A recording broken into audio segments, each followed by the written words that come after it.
Boa noite, meus consagrandos, tudo bem? Hoje a gente vai começar a tratar de fato o tratado, né? A gente vai começar a falar sobre o tratado já no primeiro capítulo. A gente fez um breve slide para vocês, só para servir de referência, para vocês irem se situando. Os nossos vídeos têm a intenção de ser um pouco mais curtos, então a gente vai passar pelo que realmente é inegociável e é muito importante que você, palavra a palavra aqui do tratado, você vá grifando. Ó, achou alguma palavra diferente? Gostou de alguma fala? Alma mater, o que significa? Ele vai explicando e aí você vai fazendo o seu tratado, o seu livro de estudo, tá? Juntamente com o itinerário, tá bom? Então, antes da gente começar a falar de fato sobre o capítulo, a gente queria passar isso aqui para vocês. O tratado, ele não é um livro, como a gente explicou no último vídeo, ele não é um livro para você ler, sim, ele é um livro de estudo mesmo. Você vai se consagrar a uma opção de vida que você está fazendo. É muito importante que você, pelo menos, consiga sentar, pegar o seu tratado, pegar o seu itinerário, um marca-texto, uma caneta, se possível, e ir anotando aquelas coisas principais que Deus for tocando no teu coração, tá bom? Pronto, então tratado em mãos, vamos começar a nossa oração. Em nome do Pai, do Filho e do Espírito Santo. Amém. Ave do mar estrela, de Deus mãe bela, sempre virgem da morada celeste, feliz a entrada. Ó tu que ouviste da boca do anjo a saudação, dai-nos paz e quietação. E o nome de Eva troca, as prisões aos réus desata, e a nós cegos alumia de tudo que nos maltrata. Nos livra, o bem nos granjeia. Ostenta que és mãe, fazendo com que o rogo do povo seu ouça aquele que, nascendo por nós, quis ser filho teu. Ó Virgem especiosa, toda cheia de ternura, extintos os nossos pecados, dai-nos pureza e brandura. Dai-nos uma vida pura, põe-nos em via segura, para que a Jesus gozemos e sempre nos alegremos. A Deus Pai adoremos, a Jesus Cristo também, e ao Espírito Santo temos aos três igual louvor. Amém. Então vamos começar aqui. A gente vai colocar um slidezinho para vocês irem acompanhando. Os dois únicos tópicos que a gente vai parar hoje é o 14 e 15. Então eu queria pedir para que você acompanhasse pelo menos esse começo daqui, que a gente vai pegar uma referência do tratado. Então, o que é mais importante aqui? Primeiro de tudo, o São Luís Maria está separando o que é Deus e o que é Maria. Muita gente acaba atacando a igreja pelo tratado, atacando a igreja pela consagração, por não entender esses simples dois tópicos aqui, principalmente o 14. No tópico 14, no número 14 do tratado, no capítulo 1, São Luís vai dizer quem é Maria comparada a Deus, tá? Aqui no slide, não sei onde vai aparecer, mas aqui no slide vai aparecer para vocês quais são os cultos que nós prestamos segundo a Igreja Católica, segundo o Catecismo da Igreja Católica. E aí a gente já vai começar a divergir, tá bom? Então aqui no 14, São Luís vai começar dizendo, na verdade antes tem uma pequena introdução, é importante que você leia essa introdução, tá bom? Mas aqui no 14 ele vai dizendo, com toda a Igreja, confesso que Maria, nada mais sendo do que uma simples criatura que saiu das mãos do Altíssimo, se comparada à sua majestade infinita, é inferior a um átomo, ou melhor, é um nada. São Luís aqui está dizendo algo que é muito simples e que, por vezes, até alguns irmãos evangélicos vão fazendo críticas a nós, porque nós adoramos Maria. Aqui São Luís, antes de começar sobre qualquer fé mariana, ele vai separar o que nós prestamos, o que Maria é para nós. Comparada a Deus, Maria é menor do que um átomo. Ou seja, né? Ou melhor, é um nada. Então, se a gente olhar para Deus, o Deus Criador, a Santíssima Trindade, o Pai, o Filho e o Espírito Santo, aqueles que são Deus, os três em uma pessoa, a santidade, a divindade, o onisciente, onipotente, onipresente, Maria é um nada. Nós não cultuamos Maria, nós não adoramos Maria, pois somente quem é Deus. Então, por que a gente tem essa fé mariana? Porque é o próprio Deus quem escolhe Maria. Então nós não adoramos Maria de forma alguma, e se existe alguma devoção mariana, o primeiro a ter essa devoção foi o próprio Deus. E olha só, eu estou dizendo o próprio Deus, não somente o próprio Cristo. Porque antes mesmo que o Cristo venha ao mundo, embora lá no prólogo de São João, né, vai dizer, no princípio estava o verbo, e o verbo era Deus e estava em Deus. Então a Santíssima Trindade não foi criada, Cristo desce já pronto, né? Mas a gente não está falando da humanidade de Cristo, a gente está falando lá do começo. Então o primeiro a se encantar por Maria foi o próprio Deus. O segundo a se apaixonar por Maria foi o próprio Espírito Santo. Aqui no tratado, inclusive, vai dizer que o Espírito estando estéril em Deus. Olha só que essa frase é uma frase que me marca muito no tratado. Estando estéril em Deus, ele escolhe ser fecundo em Maria. Veja bem, ele poderia, tal qual ele fez Adão do barro, ele poderia ter gerado Cristo do barro. Mas por escolha de Deus, Maria então é necessária para a salvação das almas. Entende-se? Então, Maria não é necessária porque nós achamos que Maria é necessária. Na verdade, Maria é necessária, Maria é importante para o plano de salvação, porque o próprio Cristo, o próprio Deus, o próprio Espírito, a própria Santíssima Trindade fez essa decisão, essa escolha. Tanto que isso é efetuado em alguns momentos, na fecundação, no anúncio, na própria cruz. Não é que era necessário lá quando Jesus era criança e depois que Jesus nasceu, cresceu, Maria se torna desnecessária. Muito pelo contrário. Ela foi tão importante para Cristo que Cristo, na cruz, ele olhando no seu leito de morte, ele olhando para o seu discípulo favorito, seu melhor amigo, e olhando para sua mãe, ele consagra o próprio melhor amigo e a própria mãe, filho, filho e mãe. Isso torna Maria acessível a nós. Então, a primeira coisa aqui que eu queria explicar para vocês, qual o culto que nós prestamos a Deus? O culto que nós prestamos a Deus é um culto chamado latria, ou seja, adoração. Nós adoramos a Deus porque somente Deus é aquele que é o Criador, o onisciente, o onipresente, o onipotente, aquele que tudo vê, aquele que tudo sabe, aquilo que tudo pode, somente a Deus. Esse é um culto que nós prestamos exclusivamente a Deus. É a criatura que encontra o seu Criador. É um movimento de adoração. Nós adoramos aquele que nos fez. Maria, de forma alguma, nos fez. Tá? Então, aqui é muito importante. A latria, e aí está no Catecismo número 2096 e o 2628, depois vocês podem dar uma conferida. Então, latria é esse culto que é somente para o Senhor, nosso sumo bem, o digno de ser amado. Então, para que Maria se faz necessário? Antes de explicar qual é o culto que nós prestamos a Maria, tem alguns cultos que eu acho que é importante vocês saberem também. O culto de dulia, ou seja, de admiração, de veneração, daqueles que são santos. E o que é um santo, afinal de contas? Santo, para nós, é aquele que a igreja diz e confirma, este está no céu. A igreja em nenhum momento vai falar que X ou Y está no inferno, mas a Santa Igreja tem um cânon, ou seja, uma lista de canonizados, ou seja, uma lista daqueles que a igreja tem certeza que estão no céu, que tiveram milagres comprovados, que morreram em odor de santidade. A esses nós prestamos um culto chamado dulia, que são os nossos amigos de Deus. Há um grande homem, e é muito importante na história da salvação também, o grande São José. Nós prestamos o culto de patrodulia, ou seja, é um pai adotivo, né? É o pai adotivo da Santa Igreja e protetor da Igreja. Ou seja, o homem que cuidou do próprio Cristo, o homem que cuidou de Maria, é também um patrono da Igreja, é aquele que cuida da Igreja. E existe esse culto que é superior a todos os outros santos, extremamente inferior ao culto da adoração, que é a hiperdulia. É uma veneração especial prestada à Santíssima Virgem Maria.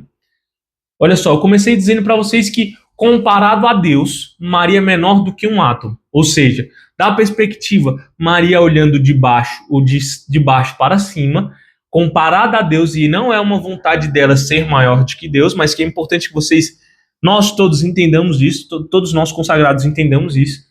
Maria, ao olhar a Deus, ela é menor do que um átomo. Mas, quando nós ou qualquer outro santo, olhando de baixo para Maria, ela é superior a qualquer ser que pisou na terra. Com exceção do próprio Cristo, que também se fez homem, dentre os homens, dentre os humanos, Maria é aquela que mais agradou e foi fiel ao coração de Deus. Olha só que lindo. A única pessoa, além do próprio Cristo, que está no céu de corpo e alma é a própria Virgem Maria. Ou seja, Maria foi assunta ao céu. A única pessoa que está no céu de corpo e alma, que teve a sua divindade, a sua humanidade, seu corpo e alma assunto ao céu foi Nossa Senhora. Porque, diferente de Jesus, Jesus foi ascendido, né? Teve a ascensão do Senhor ao céu. Qual que é a diferença de assunção e ascensão? O Senhor, quando ele vai fazer a sua ascensão, pelo seu próprio mérito, pelo seu próprio poder, pelo seu próprio Deus, porque o Cristo é Deus, ele sobe aos céus. Já Maria não. Tal qual todos nós precisamos de Jesus, precisamos de Deus, precisamos do Espírito, assim se faz Maria. Mas Maria agradou tanto o coração da Santíssima Trindade que a própria Santíssima assunta ela. Isso é um dogma de fé. Isso é uma verdade, um dogma mariano. Ou seja, um dogma, uma verdade de fé. A partir, não pelo seu próprio mérito, não pela sua própria força, diferentemente do Senhor, que já havia vencido a morte, que já tinha pago preço pelo nosso pecado, que já tinha pago, que já tinha força, pois ele quem vence a morte, ele é o próprio Deus. O Senhor ascende. Nossa Senhora assunta. A Santíssima Trindade vem e sobe ela para viver em plenitude no céu. Olha só que coisa linda. Que coisa linda, né? Que coisa extraordinária. Já na segunda volta do Senhor, quando o Senhor voltar, todos nós, aqueles que vão ser separados do joio do trigo, mas todos aqueles que chegarem ao céu, aí sim o seu corpo vai encontrar a sua alma, e aí a gente vai conhecer aquilo que se chama plenitude. Até lá, o único ser que teve esse privilégio, que conseguiu alcançar tanto o coração da Santíssima Trindade, ao ponto de ser alcançada, de fato, pela graça para ser assunta, foi a Virgem Maria. Então, muito importante a gente separar isso, tá? É muito importante nós não adoramos Maria, nós não adoramos os santos, mas nós prestamos a eles um culto de admiração. E a Nossa Senhora, a mais do que uma admiração, uma grande admiração, porque ela é o santuário de Deus vivo. Santuário. São Luís vai dizer isso várias vezes aqui no tratado, que Nossa Senhora é o santuário de Deus vivo, ou seja, é aonde Deus habita de uma forma extraordinária. Então, Maria, assunta ao céu. Por que eu explico tudo isso para vocês? Porque Deus, diferente de nós, que temos a nossa oscilação, os nossos próprios batimentos, ela é uma oscilação, né? Para cima, para baixo, para cima, para baixo. Nós, para estarmos vivos, nós humanos, para estarmos vivos, é necessário que a nossa vida seja um alto e baixo, né? Como os nossos batimentos, enfim, altos e baixos. Pode ser que você hoje tenha tomado essa decisão e daqui a 1, 2, 3 semanas, 1 ano, 2 anos, 3 anos, você desanime. É normal da nossa natureza humana, porque nós temos a marca do pecado em nós, que se chama concupiscência. Nós não temos mais a marca, mas nós temos a tendência ao pecado. Portanto, o pecado vai criando em nós essa oscilação. Às vezes eu estou bem, às vezes eu estou mal. E por muitas vezes a nossa própria natureza vai gerando isso. Isso é da nossa própria natureza. Deus não. Deus é uma linha reta. O Senhor, e não há nenhum momento na história em que o Senhor tenha se arrependido. Ou seja, tudo o que Deus fez no começo, Deus fará no final. Por isso que as revelações foram dadas pouco a pouco, para que nós entendamos que o Deus que ele é o alfa e o ômega, ou seja, ele é o início e o fim. Então, o que São Luís está dizendo aqui no parágrafo 15 é Deus consentido, ou seja, Deus convicto, Deus que tem o consentimento de começar e concluir suas maiores obras pela Santíssima Virgem Maria, desde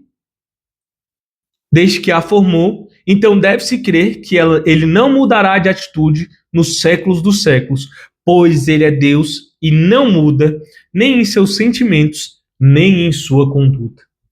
Explicamos tudo para vocês, para que vocês entendam o que é Deus para nós, o que é os santos para nós, o que é Nossa Senhora para nós, para que aqui no parágrafo 15, olha só, a gente está lendo só 2 números, né? dois pequenos incisos aqui do tratado, o 14 e o 15. Olha a magnitude de coisas que tem nesse tratado. Então é muito importante que você sente e leia e reze para que cada inciso desse seja realmente tocado no teu coração. O que eu estou querendo dizer para vocês? Eu não. O que São Luís está dizendo aqui para todos nós? Que o Deus que escolheu começar, novamente, ele escolheu começar. Adão nasceu do barro. Enfim, o Cristo poderia vir de uma árvore, tá? Quando São Luís vai dizer que o Espírito e Deus era estéril, é porque eles não produziam da forma natural humana, ou seja, a partir de uma fecundação, gerar um ser humano, tá? Então, não é que Deus não podia, claro que Deus podia ter nascido de uma árvore, aquele que é, tudo pode, tá? Aquele que é, tudo pode. Mas Deus escolheu precisar de Maria. Deus escolheu que o Espírito fecundasse em Maria. Deus escolheu que o Cristo, Salvador do mundo, nascesse por Maria. Então, o que São Luís está dizendo aqui para nós é que se ele escolheu assim, dificilmente não, ele não mudará a sua conduta. Porque, como eu expliquei para vocês, Deus é uma linha reta. Deus não tem arrependimento. Se Deus fez, fez. Se Deus não fez, não fez. O Senhor é a linha reta. Tá? Então, é de se entender de que, como no princípio, assim será no fim. Então, São Luís vai tratar até um pouquinho mais disso daqui mais para frente. Vou encerrar essa parte aqui, mas eu só preciso que você entenda que Deus é essa linha reta. Ele não muda sua conduta, ele não muda seus sentimentos, porque ele é. Se Deus mudasse, se Deus trocasse, se Deus tomasse uma decisão e depois precisasse tomar outra, então Deus já não seria. Porque Deus seria tão inconstante como nós. Isso é uma heresia. Deus é aquele que é. Seguindo aqui para os princípios, o primeiro artigo, né? Vou passar aqui o slide para vocês. O primeiro artigo, e aí esse primeiro capítulo, ele é um capítulo bem extenso. A gente vai falar para vocês aqui hoje sobre o básico. É importante que você, senão o vídeo vai ter 5, 7 horas, não tem como. Então a gente vai passar para vocês aqui alguns pontos para que a gente possa ir batendo, mas é importante que você leia, tá? Você não vai se consagrar porque você assistiu um vídeo aqui, você não vai se consagrar porque eu estou falando para você, você vai ler, e esses vídeos, para que esses vídeos servem então? Servem de auxílio, servem para que você, na dificuldade, não entendeu alguma coisa, vou dar uma lida, ou talvez esteja muito grande, muito extenso e você não entendeu, muitas palavras difíceis, esses vídeos vão ser um auxílio, mas a sua consagração, ela é pessoal. Então o artigo 1, né, se chama Princípios. Deus quis servir-se de Maria na encarnação. Como a gente já explicou para vocês, né? Esse daqui é o que eu acabei de falar. Deus é aquele que é, Deus é imutável. Então, se Deus quis servir-se de Maria na vinda de Jesus Cristo, né?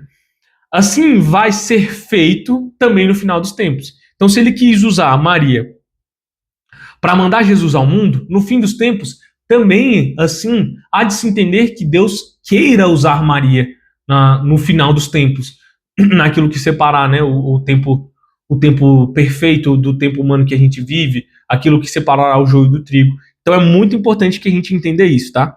Deus Pai não deu o seu Filho ao mundo, senão por Maria. Portanto, Deus Pai não quer que nós vivamos a nossa vida, senão por Maria.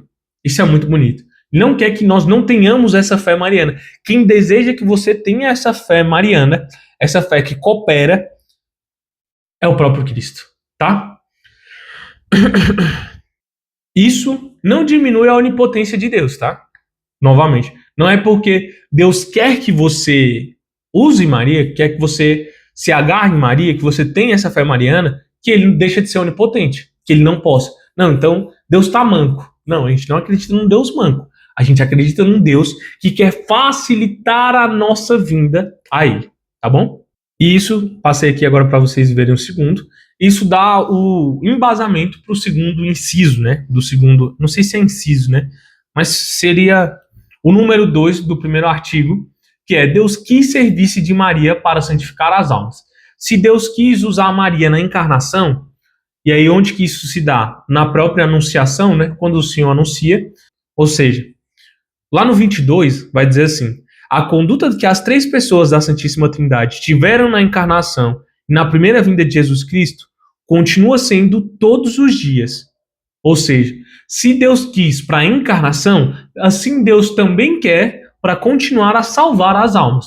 Quando que a gente vê isso de forma clara? O Senhor, no seu leito de morte, entrega a Nossa Senhora para João, seu melhor amigo, aquilo que a gente disse há pouco, e João para sua mãe. Ou seja, ele quer que as almas continuem essa santa devoção. O Senhor, o próprio Cristo, o Filho de Maria, quer que nós tenhamos essa fé em Maria. No 23 tem, acho que uma das frases mais bonitas do tratado, no número 23, né? Que vai dizer assim: Deus Pai juntou todas as águas e chamou de mar, juntou todas as graças e chamou de Maria. Ou seja, todo aquele, não é que todas as graças saíram dela, é que todas as graças passam por ela. Olha só que bonito, olha só que diferente. Não é como se ela conseguisse gerar a graça, é que ela alcança, encontra e pede para aquele que pode. Lá no 24 vai dizer assim, ó: Deus Filho comunicou à sua mãe tudo aquilo que conquistou por sua vida e por sua morte. Ou seja, o Filho passa, comunica, ele quer continuar esses méritos, ele não quer reter a ele. O Senhor não é aquele que retém as graças, que retém a santificação. Muito pelo contrário. O nosso Deus é o Deus que veio para salvar o outro. Ele é o Cordeiro. E o que é um Cordeiro? Ele é uma refeição. Assim se faz todos os dias nas Santas Missas. O Senhor quer ser a refeição. Ou seja, o Senhor quer continuar nutrindo, quer continuar passando seus méritos, seu corpo, seu sangue para cada um de nós. E assim, aqui São Luís está dizendo que ele, pelos seus méritos, ele conquista, ele comunica a Maria todos os seus méritos que ele fez por sua vida e morte. Lá no 25 vai dizer: o Espírito, Deus Espírito Santo, transmitiu a Maria, sua fiel esposa. Por que esposa? Eles são um só. Eles são fecundos. Quem fecundou Maria, que é e sempre será virgem, foi o Espírito Santo de Deus. Então, portanto, há de se entender e há de se concordar que o Espírito e Maria são esposos, são cônjuges. Isso é muito bonito. Então, no 25 está dizendo: Deus Espírito Santo transmitiu a Maria, sua fiel esposa, seus dons inefáveis, elegendo-a dispensadora de tudo que ele possui. Olha só, todas as graças que saem do Espírito Santo passam por Maria. Aqui São Luís, mais para frente, ele vai confirmar isso várias vezes. Ou seja, quem escolhe isso é o próprio Espírito Santo. Lá no 27 vai dizer: uma vez que a graça aperfeiçoa a natureza e a glória aperfeiçoa a graça, é certo que o nosso Senhor ainda é no céu tão filho de Maria quanto foi na terra, conservando por consequente a submissão e a obediência do mais perfeito de todos os filhos diante da melhor mãe dentre todas. Olha só, o que ele está dizendo? Aqui o Senhor tem 3 anos de vida pública. O Senhor, até os 30, foi 30 anos de submissão à sua mãe. Ou seja, 30 anos de uma vida comum. Papai, mamãe, trabalho, casa. Essa vida comum e essa vida que o Senhor dá extremo valor. E os 3 anos de vida pública, os milagres, enfim. Então é certo dizer que no céu, o Senhor continua sendo tão filho de Maria quanto na terra. O que São Luís está querendo dizer para nós? Se a mãezinha que viveu com ele aqui durante seus 33 anos, dia após dia, aqui ela pediu para que ele fizesse coisas, aqui ela pediu para que ele lavasse sua louça, para que ele fizesse seu trabalho, enfim. Aqui a mãe pedia ao filho, tanto quanto no céu, Maria continua sendo a mãe de Cristo. Olha que lindo. Então, por que é necessário? Por que é importante essa devoção? Porque para chegar no Senhor, é necessário passar por Maria. Para chegar ao céu, tá? Para a gente chegar em quem nos leva ao céu. Quem nos leva ao céu é Jesus Cristo. Mas para chegarmos em Jesus Cristo, é importante entendermos aquela que viveu mais tempo do que qualquer outro com o Senhor. Se os discípulos e se a vida pública de Jesus, os discípulos viveram 3 anos, depois aplicaram milagres, depois aplicaram a sua fé, imagina quem dirá quem viveu 33 anos com Cristo. Olha que coisa linda. Então, Maria é necessário para nos levar a Cristo, para nos levar ao Espírito, para nos levar a Deus. Ela é aquela que encanta os olhos de Deus. Ainda no número 27, São Luís vai lembrar para nós: se Moisés, pela força de sua oração, deteve a cólera de Deus em relação aos israelitas, aquele povo que murmurava, de uma maneira tão poderosa que esse Altíssimo foi infinitamente misericordioso. Ou seja, se Moisés, pela força da sua oração, Moisés, uma oração verdadeira, aquela oração que o próprio Cristo vai dizer, se tiveres fé com um grão de mostarda e tu dizer para a montanha para ela se mover, assim ela se moverá. Então, Moisés, pela força da sua oração, deteve a cólera de Deus. Olha só, Deus não se arrependeu, tá? O que Deus fez foi poupar aquele povo pela fé de Moisés. Isso a gente vai ver por diversas vezes. Não estou me contradizendo o que eu disse há pouco, muito pelo contrário. Moisés, a partir das suas orações, conseguiu deter. Quem dirá Maria? Quem dirá Maria? O que será que o poder de Maria, faz no coração de Deus? Bom, se ela é escolhida pelo Pai, se ela é fecundada pelo Espírito, e se ela é mãe do Filho, aliás, mãe do Filho, mãe dos três, tá? Isso é um dogma de fé também. Se Deus é Deus, são três em uma pessoa só, Maria é mãe de Deus, portanto, porque ela é mãe do Cristo. O Cristo não se desvincula à natureza do Cristo, ou seja, o Pai, o Filho e o Espírito Santo, embora sejam três pessoas, é a mesma. Não tem como ela ser só a mãe do Filho. A gente estaria aí contra o dogma da Santíssima Trindade, né? Então, ela é mãe de Deus e permanece-se mãe de Deus mesmo depois da sua assunção. Olha só que legal, tá? Então, se Moisés conseguiu fazer isso, o que Maria conseguiria para nós? O que Maria consegue com o poder da sua oração? O quão essa devoção facilita o seu diálogo com Deus. Um ponto muito interessante que São Luís traz para nós. Lá no número 28 do tratado, vai dizer assim: Maria tem autoridade no céu sobre os anjos e os bem-aventurados. Quem são os bem-aventurados? Os santos. Como recompensa por sua humildade profunda, Deus lhe deu o poder e a incumbência de assentar os santos sobre os tronos vazios, dos quais os anjos apóstatas caíram por orgulho. Ou seja, aquilo que os anjos perderam por vaidade, Maria conquista, tá? Ela conquista pela sua santa humildade. Tal é a vontade do Altíssimo, que exalta a humildade, segundo a qual o céu, a terra e o inferno se dobrem de boa ou contragosto às ordens da Santíssima Virgem. Então, aquilo que os anjos, que agora são demônios, perderam pelo seu egoísmo, pela sua prepotência, Maria conquista pela sua humildade. O poder de um coração humilde. Olha só que lindo. Lá no 31 ainda vai dizer: Deus Filho quer se formar e, por assim dizer, se encarnar todos os dias por sua querida mãe. E como ele faz isso? A partir dessa santa devoção.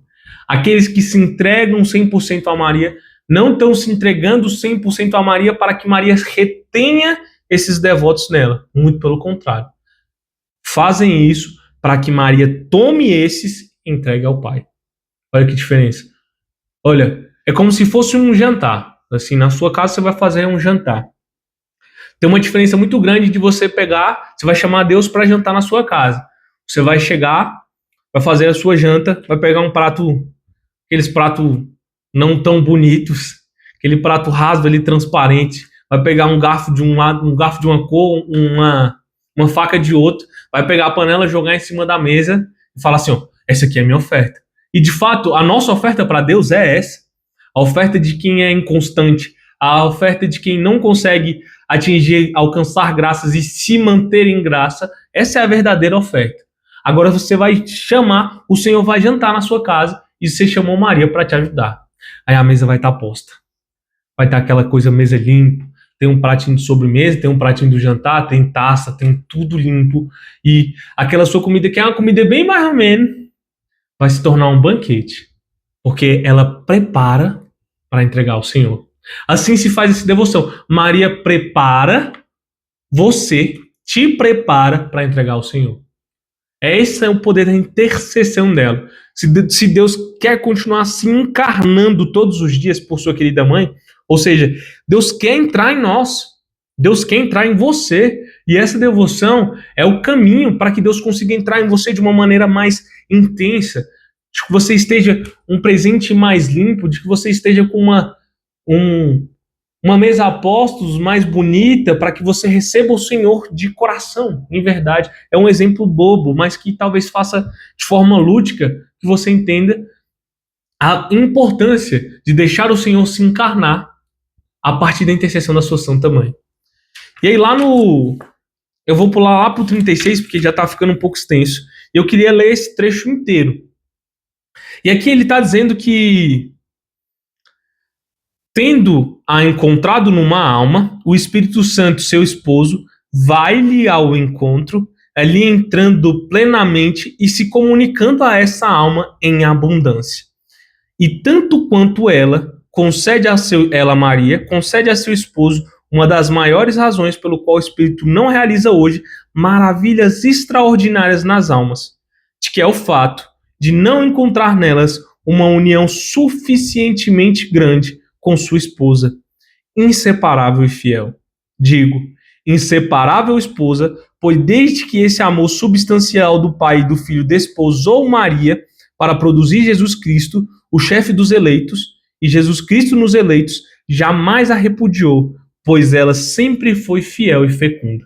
Isso daqui é extraordinário e resume exatamente o que todo essa segunda parte desse artigo vai dizer. Deus quer continuar servindo-se Maria. Quando o Espírito Santo encontra numa alma essa devoção, ele vai entrar de uma maneira mais forte ainda.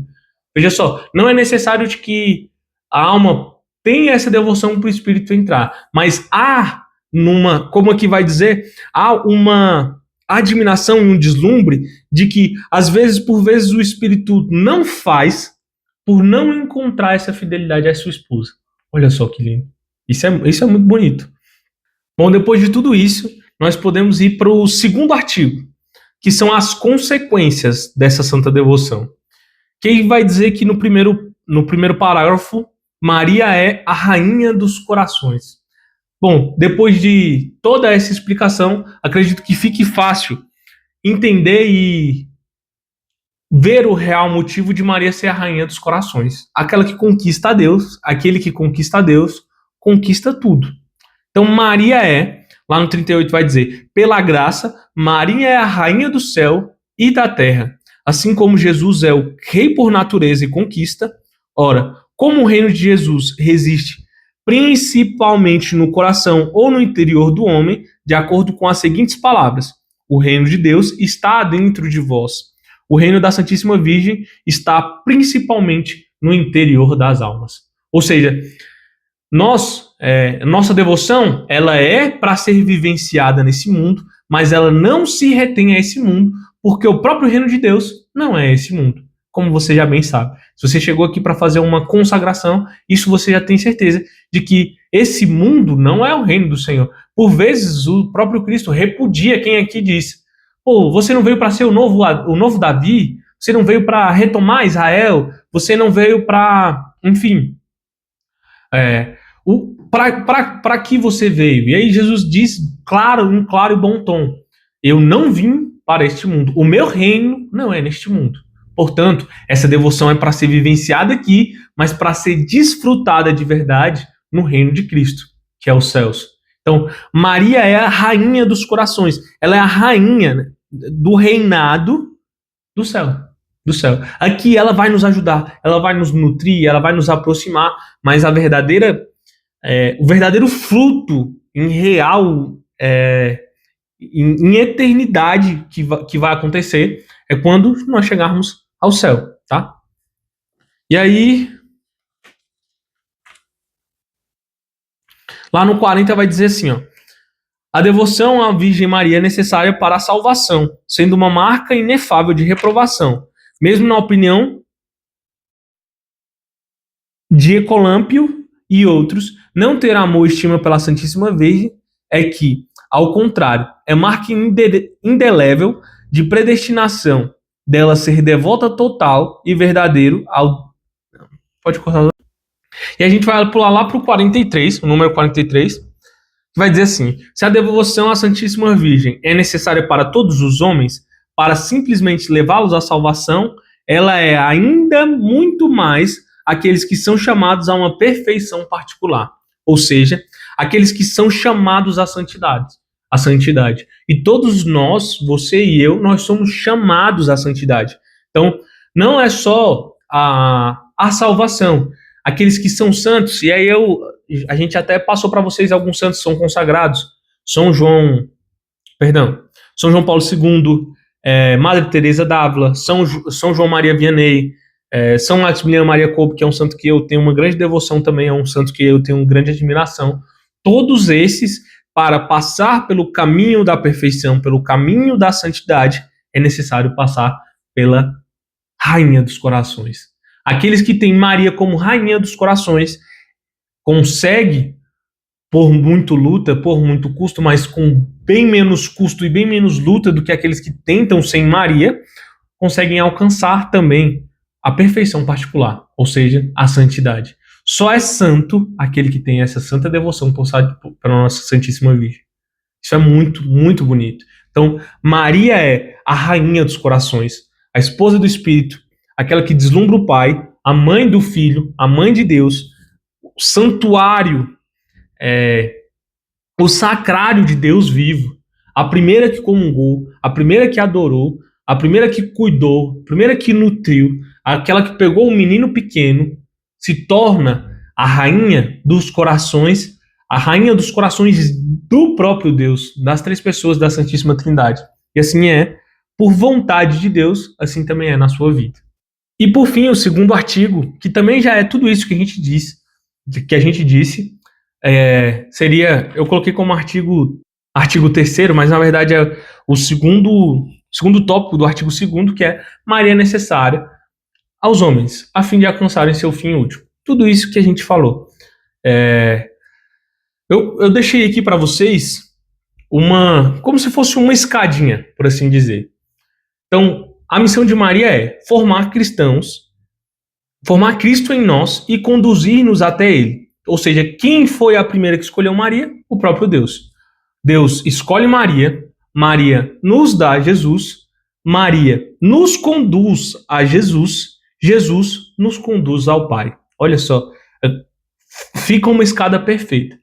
É impossível, São Luís vai dizer aqui no tratado que é impossível de alcançar uma fé verdadeira em Deus se você não passa por Maria.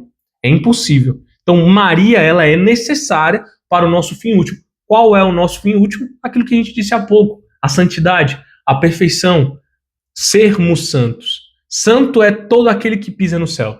Então, para que nós possamos alcançar o céu, Maria é necessária aos homens. A mim, a você, a todos nós. E é isso que São Luís vai dizer nesse primeiro parágrafo. Maria não é o fim da devoção. Ela é o caminho. Ela é a escada. Ela é aquele degrauzinho que, se você não pisar, você vai ter muita, muita dificuldade de alcançar o topo da escada. Então, Maria se dá a nós, aliás, Deus dá Maria a nós, Cristo dá Maria a nós para facilitar a nossa chegada até Ele. Então, com esse fechamento, é importante que todos nós entendamos, né? Nós possamos entender que Maria, ela não retém graças a ela. Maria não quis glória, Maria não quis chamar atenção, enfim, Maria é a santa que quis agradar a Deus. E assim se faz nessa santa devoção. Maria é necessária para mim e para você, para que nós possamos ser aquela, jovem, velho, idoso, adulto, aquela que quer agradar ao coração de Deus. Então, se você tem esse por desejo, se você tem essa necessidade, a criatura que tem a necessidade de agradar ao Criador, aquele que, e a gente está falando da formação do ser, não somente na formação do ser, se há algo de bom na tua vida, se há algo de ruim na tua vida, se você quer agradecer, se você quer pedir, Maria é aquela que intercede por nós. E essa consagração, ela deixa de ser uma intercessão por escolha. Eu vou rezar para Maria porque eu quero que ela me ajude. A consagração é a decisão. Por isso que nós nos tornamos escravos, pois nós decidimos entregar a ela tudo o que nós somos. Presente, passado e futuro. Aquilo que nós fomos, os méritos que nós tínhamos, o que você fez de bom ou de ruim, agora pertence a ela. Para que ela possa limpar, ajeitar, pôr à mesa a próstos, né? Pôr à mesa para que sirva você seja não só um arroz com ovo, você seja um banquete para o Senhor. Para que o Senhor olhe para você e diga: meu filho bem amado. Não que o Senhor não te ame, o Senhor continua te amando e continuará te amando. Mas Ele vai olhar para você e falar: uau, uau, meu filho alcançou algo que ele não poderia alcançar sozinho. Eu sei que minha mãe ajudou. Porque foi ela quem me trouxe aqui. Por isso que nós usamos a cadeia. E a cadeia a gente vai falar mais para frente. Mas é algo externo para que você se lembre do que é interno. Uma aliança. Seja um anel, seja uma cadeia, seja uma pulseira. É o compromisso de querer ser mais e melhor para Deus. Então que com esse pequeno que eu acho que ficou um pouco longo, mas que com esse primeiro dia, esse primeiro capítulo, você possa entender por que Maria é importante, quem é Maria, de que Maria não é Deus, mas ela é aquela que agradou a Ele. E assim ela quer fazer com a sua vida. Então, que seja uma semana abençoada, você possa ler o próximo capítulo, que daqui a uma semana a gente se encontre novamente, para que você, pouco a pouco, dia a dia, vivencie a experiência de não ter que fazer nada, porque ela faz por ti. Fiquem com Deus. Até a próxima semana. Em nome do Pai, do Filho e do Espírito Santo. Amém.